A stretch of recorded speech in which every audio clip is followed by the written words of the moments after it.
नमस्कार, special report में आपका स्वागत है। आपके साथ में हूं ममता तिवारी। सीधे आपको पोखरण लिए चलते हैं। भारतीय वायुसेना का दमखम दिखा रहा है वहां पर। पोखरण से हम सीधी तस्वीर आपको दिखाएंगे, जहां पर चांदन फायरिंग रेंज से ये लाइव तस्वीरें इस वक्त आपको हम दिखा रहे हैं। सूर्यनगरी में वायु शक्ति आप तस्वीरों के माध्यम से देख सकते हैं। सबसे बड़ा युद्धाभ्यास भारतीय वायुसेना का पोखरण फायरिंग रेंज में इस वक्त हो रहा है और उसकी हम सीधी तस्वीर इस वक्त आपको दिखा रही है। देखिए आसमान में किस तरीके से वायुसेना अपने शक्ति का प्रदर्शन करती हुई नजर आ रही है, उसकी ये बानगी, ये तस्वीरें हैं। और पोखरण फील्ड रेंज की ये तस्वीरें इस वक्त आपको दिखा रहे हैं। फायरिंग रेंज में युद्धाभ्यास इस वक्त चल रहा है, उसकी तस्वीर सामने आई है। सबसे बड़ा युद्धाभ्यास वायु शक्ति का हम आपको दिखा रही हैं और तस्वीरों में आप देख सकते हैं कि किस तरीके से वायुसेना यहां पर अपनी शक्ति का प्रदर्शन करती हुई नजर आ रही है। तमाम फाइटर जेट्स यहां पर मौजूद हैं और किस तरीके से जमीन से लेकर आसमान तक इस वक्त भारत की शक्ति यहां पर देखने को मिल रही है। और सूर्यनगरी में ये वायु शक्ति नजर आ रही है। भारतीय वायुसेना का सबसे बड़ा युद्धाभ्यास इस वक्त पोखरण फायरिंग रेंज में जारी है, जहां पर आप तस्वीरों में देख सकते हैं चांदन फायरिंग रेंज है, पोखरण की ये तस्वीर है।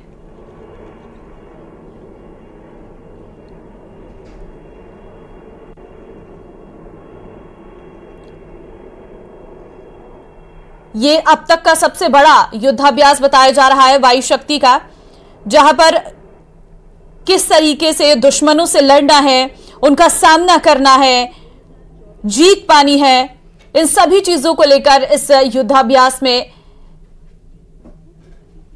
देखा जा रहा है। आप देख सकते हैं जगह जगह पर आपको धुआं और टारगेट्स भी नजर आ रहे होंगे।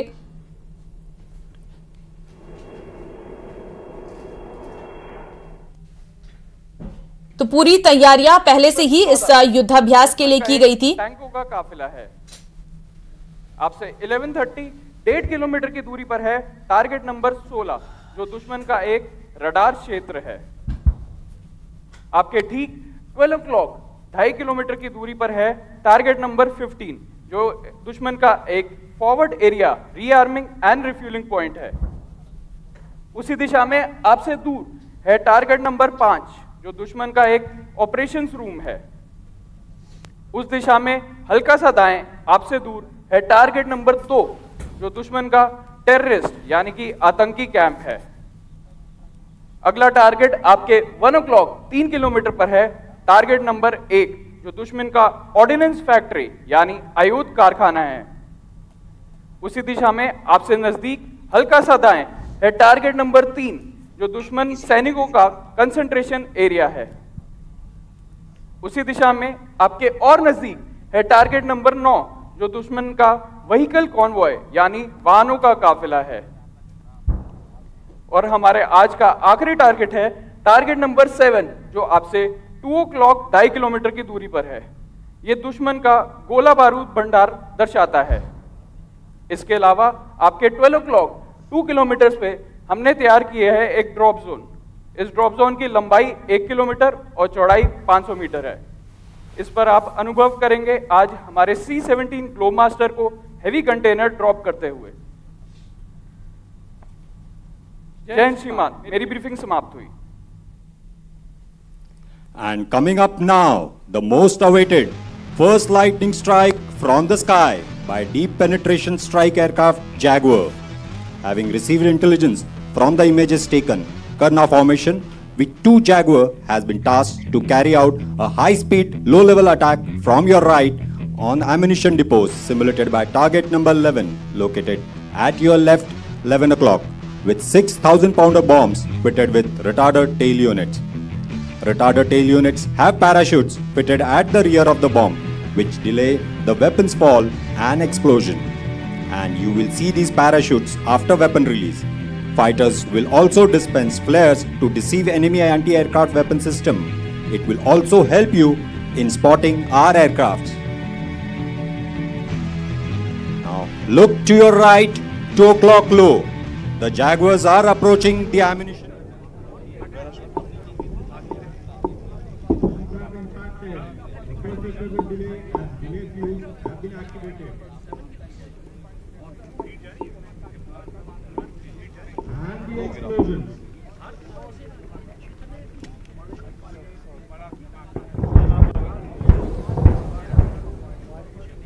And the explosions.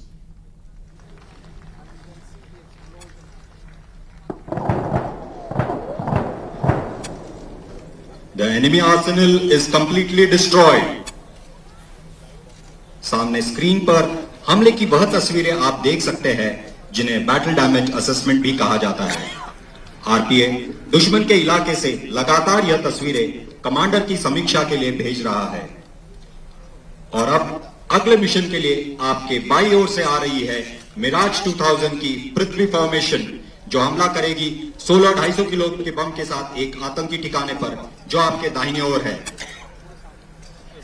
Look to your left, 10 o'clock high. 2 Mirage 2000 are approaching the terrorist camp. दुश्मन की ताबूत में कील ठोकने के लिए बढ़ते हुए हमारे जंगी जहाज। इंतजार कीजिए। Left, 10 o'clock high. 2 Mirage 2000 are approaching the terrorist camp. दुश्मन की ताबूत में कील ठोकने के लिए बढ़ते हुए हमारे जंगी जहाज। इंतजार कीजिए वेपन रिलीज का। You can see the flash. और बम गिरा दिए गए हैं।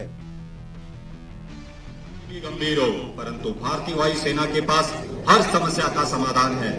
टेररिस्ट कैंप को तबाह कर दिया गया है।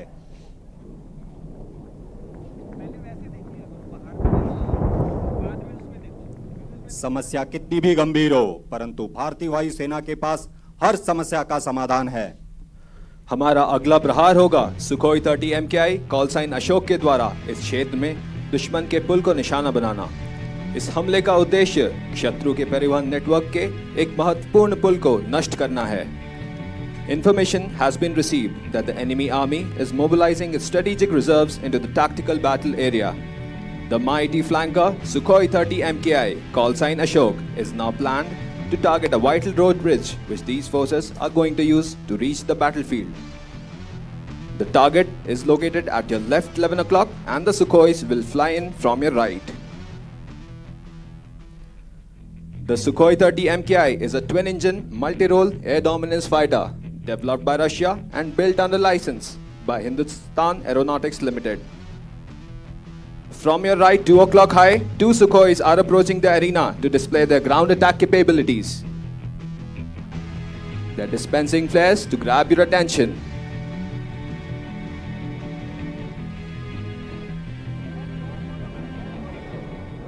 Both the Sukhois have released their load, and with that a total of 10,000 pounder bombs have been dropped towards the target. Watch the bombs fall, moving towards this target for a definite obliteration.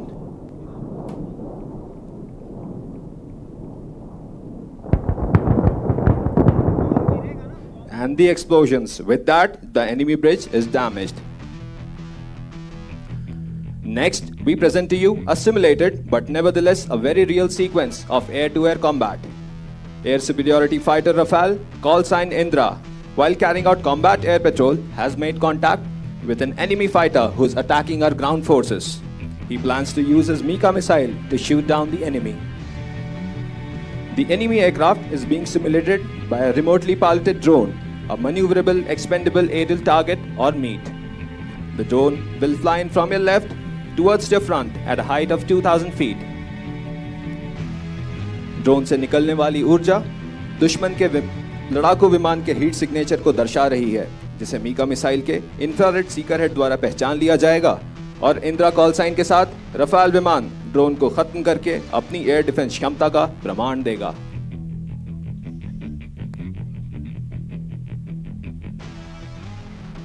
Keep looking towards your left and watch out for the Rafale flying into the arena.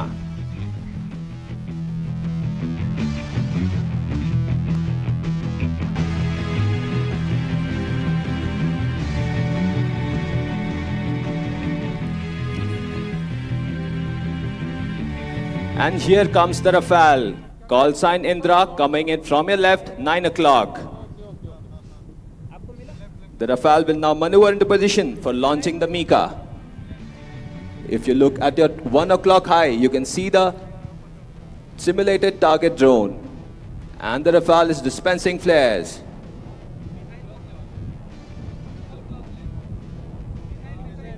Fire.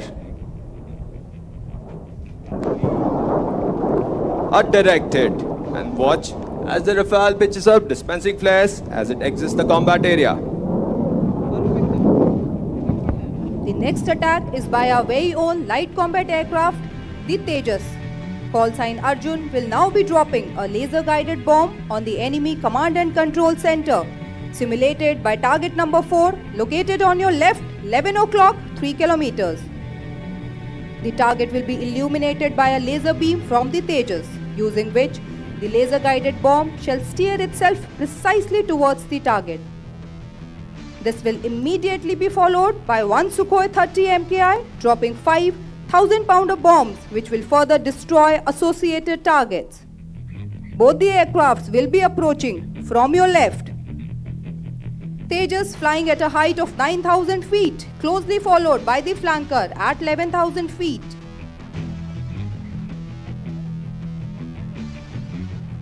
The pilot has indicated that the laser-guided bomb has been released.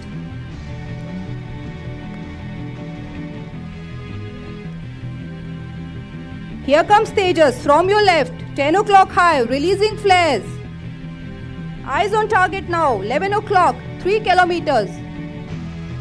And wait for the impact.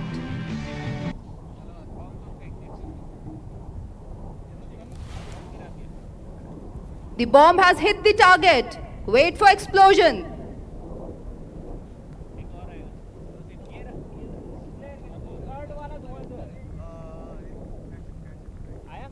Following behind Tejas.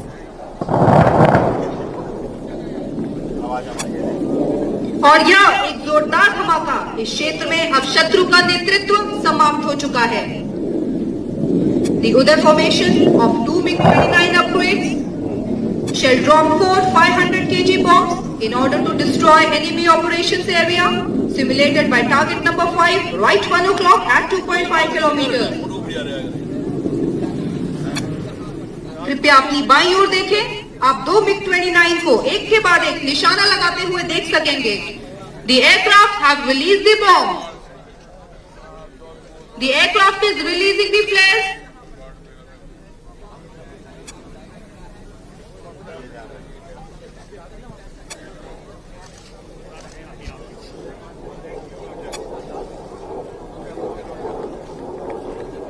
Wait for the impact.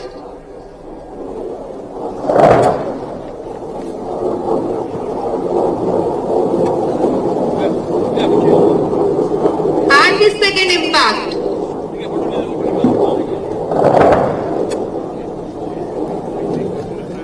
दुश्मन के क्षेत्र में भारी नुकसान पहुंचाकर हमारे हैं उन्हें जगुआर, राफेल, मिग आदि ऐसे विमान 121 ऐसे विमान हैं जो कि इस वायु शक्ति का हिस्सा हैं.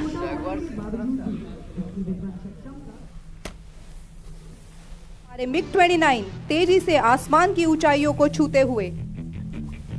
The Chandra formation of 2 Hawks has been tasked for destroying another ammunition depot. The aircrafts are carrying 4 250 kg high-speed low-drag bombs and shall be flying in from your left. Hawk का आकार छोटा होने के बावजूद भी इसकी विध्वंसक क्षमता काफी सराहनीय है. फ्रंटलाइन फाइटर स्क्वाड्रन में ट्रेनी पायलट्स को भेजने से पहले 1 वर्ष के लिए हॉक पर प्रशिक्षित किया जाता है. 2008 से इस जिम्मेदारी को निभाते हुए हॉक विमान भारतीय वायुसेना के लिए एक श्रेष्ठ निर्णय साबित हुआ है.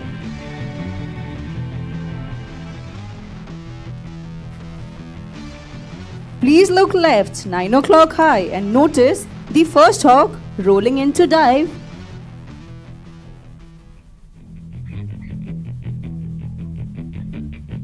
Bombs away.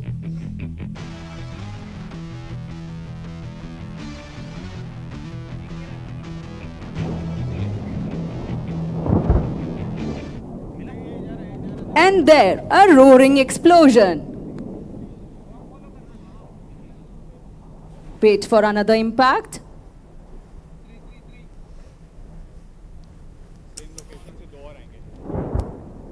और इसके साथ दुश्मन का एमिनेशन डिपो मिट्टी में मिल गया है. Our RPA has detected an enemy vehicle convoy moving vital war equipment to the front line. Launched on an immediate battlefield airstrike or BAS mission, we shall soon be witnessing Nakul formation comprising 2 Hawk aircraft carrying 68mm caliber rockets. This formation is heading for the convoy at target number 9 to your right 1 o'clock at 2 km.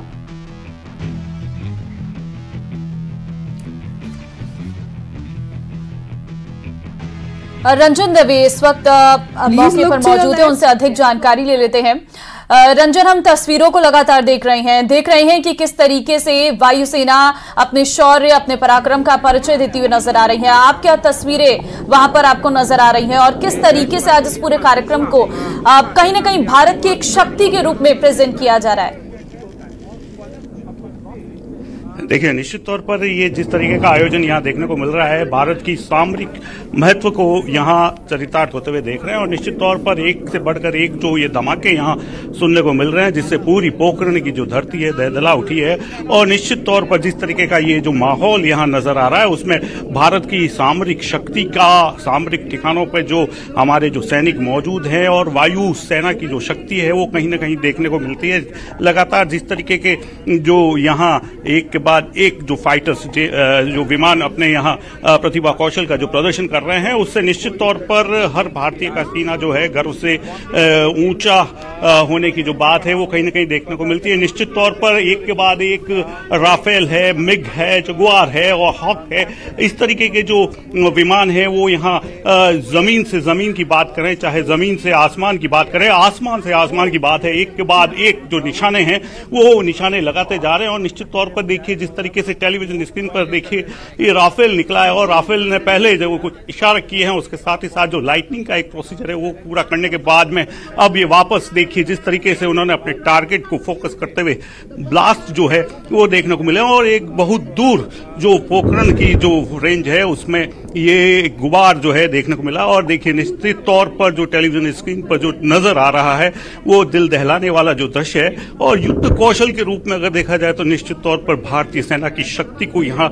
देखने को मिल रहा है। और आसमान में ऊंचाई में जो राफेल है वो अपना जो युद्ध कौशल है वो दिखाते हुए नजर आ रहा है। निश्चित तौर पर हर भारतीय के लिए ये जो युद्धाभ्यास जो अभी देख रहे हैं वो एक गर्व का विषय है और एक साहस, हिम्मत और शौर्य का जो पराक्रम है सामरिक दृष्टि के रूप से अगर देखा जाए तो निश्चित तौर पर महत्वपूर्ण है। और यदि राजस्थान के संदर्भ में अगर बात की जाए तो निश्चित तौर पर चांदन जो क्षेत्र है, पोखरण जो फायरिंग रेंज है वो अपने आप में कहीं न कहीं बड़ा महत्वपूर्ण रूप से इसे देखा जा सकता है। और निश्चित तौर पर ये जो यहाँ वायु शक्ति 2024 वायुसेना का जो एक्सरसाइज है और इसमें निश्चित तौर पर इस बात को लेकर के कहीं न कहीं एक फख्र की जो बात है कि राजस्थान की सरजमी पर इस तरीके का ये जो आयोजन है वो होने जा रहा है। और देखिए सू हेलीकॉप्टर और ये अब टेलीविजन स्क्रीन पर नजर आ रहे हैं जहां एक के बाद एक जो टारगेट बेस्ड फोकस करने की जो बात है वो कहीं न कहीं देखती नजर आ रही है और लगातार एक के बाद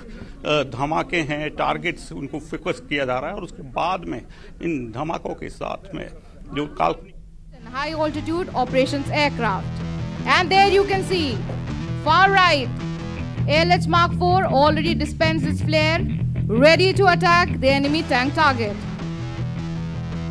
The destruction of enemy tank target is important as the enemy tank is a formidable embodiment of military strength and technological prowess.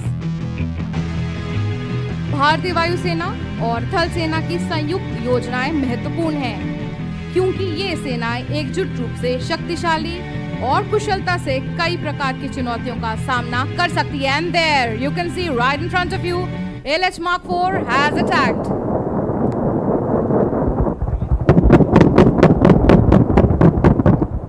And the tank convoy has been pounded heavily. दुश्मन की अग्रिम श्रेणी का टैंक ALH रुद्र के भीषण हमले से निस्तेनाबूद कर दिया गया है। पेट्रोल, तेल और स्नेहक भंडार दुश्मन की युद्ध लड़ने की क्षमता का एक महत्वपूर्ण स्रोत है। इस सुविधा के नष्ट होने से।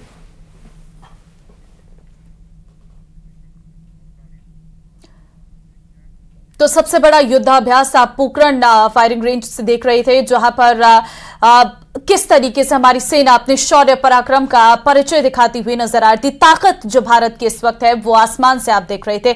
फिलहाल जरा खबरों में आगे बढ़ते हैं। राजस्थान माध्यमिक शिक्षा बोर्ड की कक्षा 10वीं और 12वीं की बोर्ड परीक्षाओं को देखते हुए प्रदेश में सरकार ने माध्यमिक शिक्षा बोर्ड से जुड़े कार्मिकों को और शिक्षकों पर रेस्मा लागू कर दिया है। राजस्थान सरकार द्वारा जारी किया गया रेस्मा आदेशों के मुताबिक 12 अप्रैल तक माध्यमिक शिक्षा बोर्ड से जुड़े शिक्षक, कार्मिक और अधिकारी किसी भी तरह की हड़ताल या फिर आंदोलन नहीं कर सकेंगे। गौरतलब है कि प्रदेश में 29 फरवरी से 12वीं बोर्ड और 7 फरवरी से 10वीं बोर्ड परीक्षा शुरू होने जा रही है। ऐसे में माध्यमिक शिक्षा बोर्ड परीक्षाओं की आवश्यक तैयारियों में जुट गई है। धौलपुर के बसेड़ी थाना इलाके के गुर्जा गांव के पास एक युवक ने गृह कलेश के चलते पेड़ पर फांसी का फंदा लगाकर आत्महत्या कर ली है। सूचना पर पहुंची पुलिस की मदद से युवक के शव को नीचे उतरवाया गया पेड़ से और पोस्टमार्टम के बाद बसेड़ी अस्पताल के शव गृह में रखवाया गया है। मृतक के भाई ने आरोप लगाया है कि युवक दबाव में आकर ससुराल में रहता था और सास के साथ कहासुनी के बाद सुसाइड कर लिया। मामले में ससुराल जनों के खिलाफ कड़ी से कड़ी कानूनी कार्रवाई की मांग की गई है। वहीं थाना प्रभारी ने शव का पोस्टमार्टम कराकर परिजनों को सौंप दिया और जांच शुरू कर दी है। हनुमानगढ़ जंक्शन में कल भारत बंद के दौरान किसानों और पुलिस में हुई झड़प के मामले में संयुक्त किसान मोर्चा ने आज हनुमानगढ़ जंक्शन में प्रेस वार्ता की और किसानों पर दर्ज मुकदमे वापस लेने की मांग रखी है। वहीं किसानों ने दोषी पुलिसकर्मियों पर कार्रवाई की भी मांग रखी है। इस दौरान किसानों ने कहा कि अगर उनकी मांगें पूरी नहीं होती तो वो 20 फरवरी से हनुमानगढ़ जिला कलेक्टर पर अनिश्चितकालीन महापड़ाव डालेंगे। गौरतलब है कि कल झड़प के दौरान एक किसान के सिर पर चोट लगी थी, वहीं डीएसपी अरविंद बेहड़ के पैर में चोट लगी थी। चलिए इस बुलेटिन में फिलहाल के लिए बस इतना ही। बाकी अन्य खबरों के लिए आप बने रहिए हमारे साथ। नमस्कार।